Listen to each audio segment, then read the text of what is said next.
La Edad Media se percibe a menudo a través del prisma de los reinos desconocidos de caballeros y castillos, torneos de justas y banquetes, cruzados y reyes.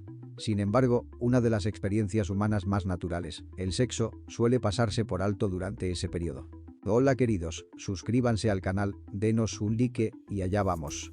Tomando prestadas del vocabulario clásico la mayoría de sus ideas sobre el sexo e infundiéndoles una cosmovisión profundamente cristiana, la experiencia sexual medieval se caracteriza por una lucha entre los puntos de vista de la Iglesia Católica y los encuentros reales de las personas que vivían bajo ella. Con puntos de vista y costumbres muy diferentes a los nuestros, he aquí 5 datos sorprendentes sobre el sexo en la Edad Media. Se creía que tanto hombres como mujeres debían tener un orgasmo para producir descendencia. Los conceptos medievales de la reproducción eran muy diferentes de lo que se entiende ahora en la época moderna, y las ideas sobre la procreación procedían en gran medida de las obras del mundo clásico. La creencia dominante era la teoría de las 2 semillas, popularizada por el gran médico romano Galeno de Pérgamo. Su teoría afirmaba que tanto el hombre como la mujer producen semen, o espermatozoides, que se unen en el útero para concebir un hijo, y que para ello ambas partes deben alcanzar el orgasmo. Así pues, el placer tanto para el hombre como para la mujer era un aspecto extremadamente importante del sexo para la continuación de la especie. Sin embargo, esto planteaba problemas a muchos miembros de la Iglesia medieval, que consideraban que el placer excesivo era sumamente inmoral.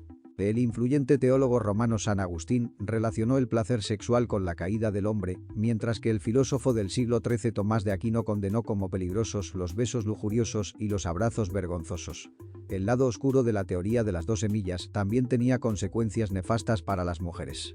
Si una mujer era violada y se quedaba embarazada, el hombre tenía derecho a alegar que ella había disfrutado de la experiencia lo suficiente como para alcanzar el orgasmo, y el caso probablemente se archivaría.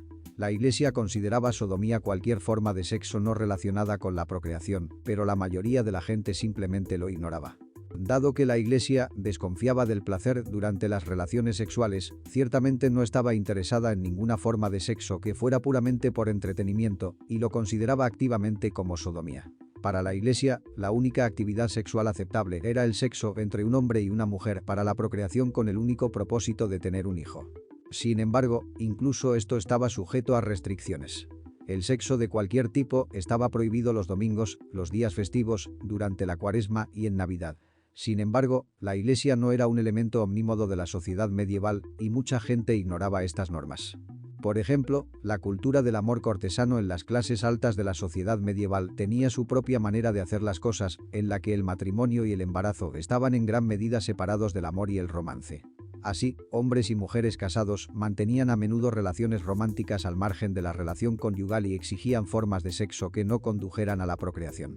Esto consistía principalmente en caricias orales y juegos preliminares solo por placer, que generalmente se disfrutaban mucho más que las formas aceptadas de sexo en el lecho matrimonial. Incluso muchos en la Iglesia ignoraban estas reglas, que el placer sexual no era tabú en las experiencias vitales de muchos durante ese periodo. La existencia de juguetes sexuales no puede parecer realmente demasiado fuera de lugar. Los recibos de las curtidurías describen pedidos de elaborados consoladores, que quizá también se vendían junto con arneses, lo que insinúa su uso en las relaciones lésbicas. También se describe en las penitencias medievales, concebidas para orientar a los sacerdotes que confesaban a su rebaño y que ofrecían ejemplos de penitencias apropiadas.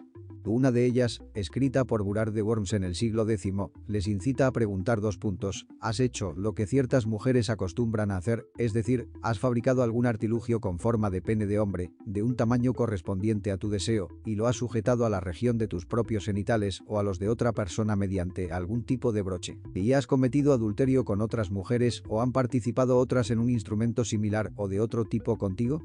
Si lo has hecho, deberás soportar la penitencia durante 5 años en días santos legítimos.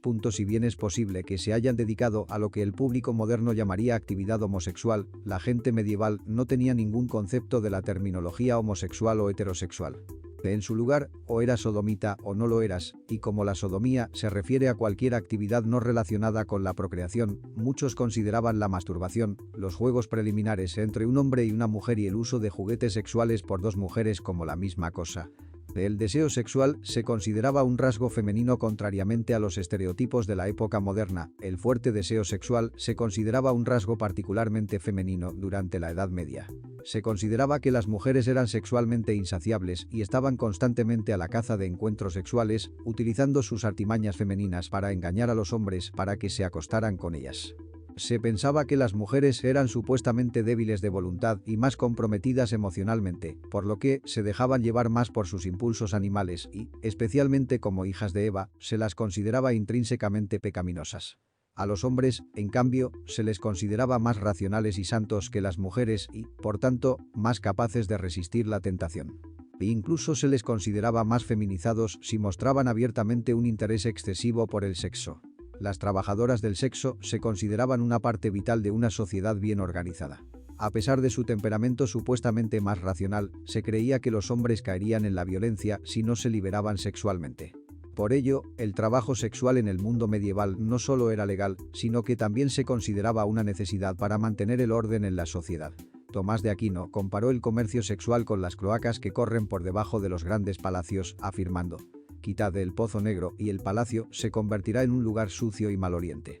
Dado que la Iglesia solo aprobaba el sexo con penetración, era más aceptable mantener relaciones sexuales con una prostituta en pareja que masturbarse a solas, y a menudo daba el visto bueno para que existieran este tipo de establecimientos. Las prostitutas londinenses conocidas como Winchester GS, por ejemplo, recibieron su nombre del obispo de Winchester, que les dio licencia para operar en una zona concreta de Southwark. Sin embargo, el hecho de que fueran necesarios no significa que los burdeles y las trabajadoras del sexo estuvieran bien vistos. La mayoría de los burdeles se construían fuera de las murallas de la ciudad, donde la gente no tenía que relacionarse con ellos habitualmente, y en algunos lugares las trabajadoras del sexo tenían que identificarse llevando capuchas de raya. Sin embargo, el trabajo sexual no era una condena de por vida. Quienes decidían abandonar su profesión podían hacerlo acudiendo a su párroco y haciendo penitencia para poder casarse y volver a la sociedad. También había órdenes monásticas que aceptaban en sus comunidades a trabajadoras del sexo reformadas. Sin embargo, si no estaban reformadas en el momento de su muerte, las trabajadoras del sexo debían ser enterradas en terrenos no consagrados fuera de la jurisdicción de la Iglesia, como el cementerio de Crossbones, donde se enterraban muchas ocas de Winchester. Y bonus habilidades mágicas durante la menstruación se consideraba algo normal. Las mujeres tenían un flujo lunar que se producía en sincronía con las fases de la luna. La palabra menstruación viene de mensis, que significa mes, que a su vez viene determinado por la órbita de la luna. Durante la Edad Media, se creía que las mujeres que menstruaban tenían poderes mágicos. Mucha gente estaba convencida de que las mujeres podían influir en el clima, hacer que los campos se marchitaran e inducir enfermedades en los hombres. En la Edad Media no era habitual llevar pantalones. Por lo tanto, las mujeres apenas podían ocultar su menstruación. La sangre corría por sus piernas. Las mujeres eran consideradas ritualmente impuras durante 7 días de menstruación, al igual que cualquiera que la tocara a ella o a cualquier objeto suyo. Si un hombre mantenía relaciones sexuales con una mujer menstruante, también quedaba impuro.